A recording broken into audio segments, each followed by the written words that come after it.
Assalamualaikum warahmatullahi wabarakatuh. Shalom, perkenalkan nama saya Devi Rera dengan NIM A4 0123 092. Sekarang, saya akan menjelaskan tentang uji analisis C kuadrat. Jadi, uji C kuadrat ini adalah metode statistik non-parametrik yang digunakan untuk menguji hubungan atau asosiasi antar dua variabel kategorikal. Uji ini membandingkan frekuensi yang diamati atau observer frekuensi dengan frekuensi yang diharapkan atau expected frekuensi untuk menentukan apakah terdapat perbedaan antar hubungan yang signifikan secara statistik.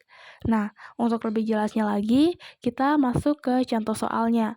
Nah, di sini ada satu contoh soal, yaitu sebuah restoran ingin mengetahui apakah ada hubungan antara jenis kelamin pelanggan, yaitu laki-laki dan perempuan, dengan pilihan menu favorit mereka, yaitu ayam, ikan, dan vegetarian.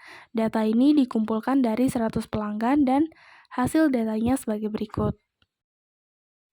Selanjutnya, kita masuk ke cara pengerjaannya. Ini menggunakan pengujian manual.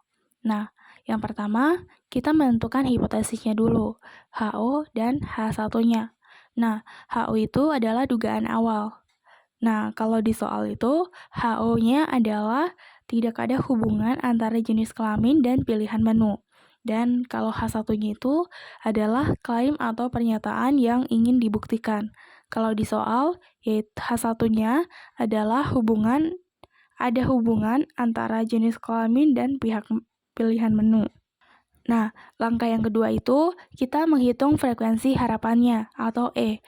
Dengan rumus E sama dengan total baris dikali total kolom dibagi total keseluruhan.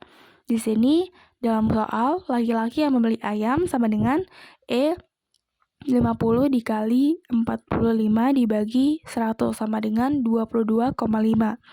Lalu, laki-laki yang membeli ikan sama dengan 50 dikali 35 dibagi 100 sama dengan 17,5 dan seterusnya. Lalu di sini selanjutnya langkah ketiga yaitu menghitung C square atau C kuadrat dengan rumus sigma selisih data observasi dan harapan dibagi dengan harapan. Di sini ada tabel. Yang pertama itu sel atau data yang tadi, laki-laki yang menu utamanya atau menu favoritnya ayam, dan seterusnya. Baru O itu adalah data observasi, dan E yaitu harapan yang tadi kita cari di langkah kedua, dan O dikurang E atau selisih data observasi dan harapan.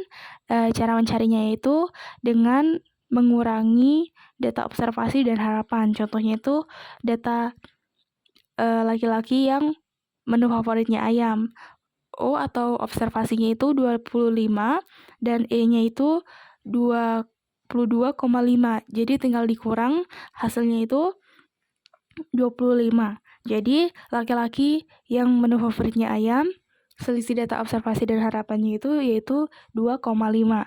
Nah, dan seterusnya. Lalu yang selanjutnya itu O dikurang E pangkat 2 atau kuadrat. Cara mencarinya itu yaitu dengan mengurangi O dengan E lalu dipangkatkan 2. Contohnya itu laki-laki yang menyukai ayam, O-nya itu 25, lalu dikurangi dengan 22,5, lalu dipangkatkan 2, dan hasilnya 6,25. Jadi, laki-laki yang menu utamanya ayam, selisih data observasi dan harapan kuadratnya itu adalah 6,25. Lalu untuk mencari X2 atau C kuadratnya, ada rumusnya yaitu selisih data observasi dan harapan dibagi dengan harapan. Nah, di sini cara mencarinya yaitu kalau di laki-laki yang menu utamanya atau menu favoritnya ayam, di sini selisih data observasi dan harapannya itu kan 6,25. Nah, dibagi dengan harapannya yaitu 22,5. Nah, menjadi 0,278. Lalu selanjutnya itu X2-nya itu ditotal menjadi 0,278 278 ditambah 0,357 ditambah 0 ditambah 0 ditambah 0,278 ditambah 0,357 ditambah 0 sama dengan 1,7270. Itu merupakan Ci kuadrat hitungnya. Lalu selanjutnya itu untuk menentukan derajat kebebasan atau DF-nya, dia ada rumusnya, yaitu DF sama dengan dalam kurung R dikurang 1 dalam kurung C dikurang 1, di mana R sama dengan jumlah baris, C sama dengan jumlah kolom. Nah, untuk soalnya itu R-nya adalah 2 dan C-nya adalah 3.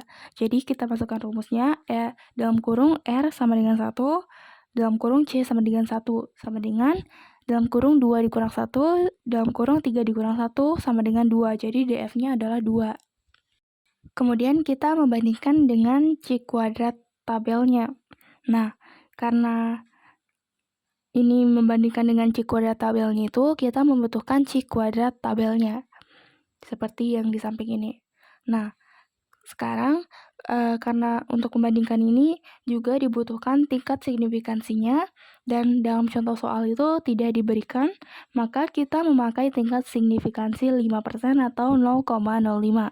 Karena ini adalah standar default dalam analisis statistik, karena tingkat signifikansinya tidak ditentukan pada soal. Lalu di sini Ci kuadrat hitungnya itu adalah 1,270 yang kita cari pada langkah ketiga tadi, dan Ci kuadrat tabelnya itu yaitu tingkat signifikansi yaitu 0,05, lalu DF-nya yang tadi itu 2, dan kita masukkan ke Ci kuadrat tabelnya itu. Nah, di sini itu kita lihat di DF-nya itu kan 2. Kita fokus ke tabel DF nomor 2 itu, dan kita cari di atasnya itu tabel 0,05. Nah, jika sudah didapat, kita tarik garis antara 2 itu, DF2 dan 0,05. Dan angka yang ada di tabel antara mereka itu adalah Ci kuadrat tabelnya, atau kalau di sini di soal itu 5,99. Lalu keputusannya itu yaitu karena Ci kuadrat hitungnya itu 1,270 lebih kecil daripada Ci kuadrat tabel 5,991 itu, jadi gagal tolak HO.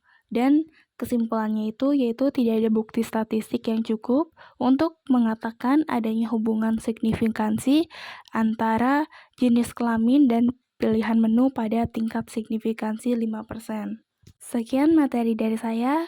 Saya ucapkan wassalamualaikum warahmatullahi wabarakatuh. Mohon maaf ketika ada salah kata, dan shalom.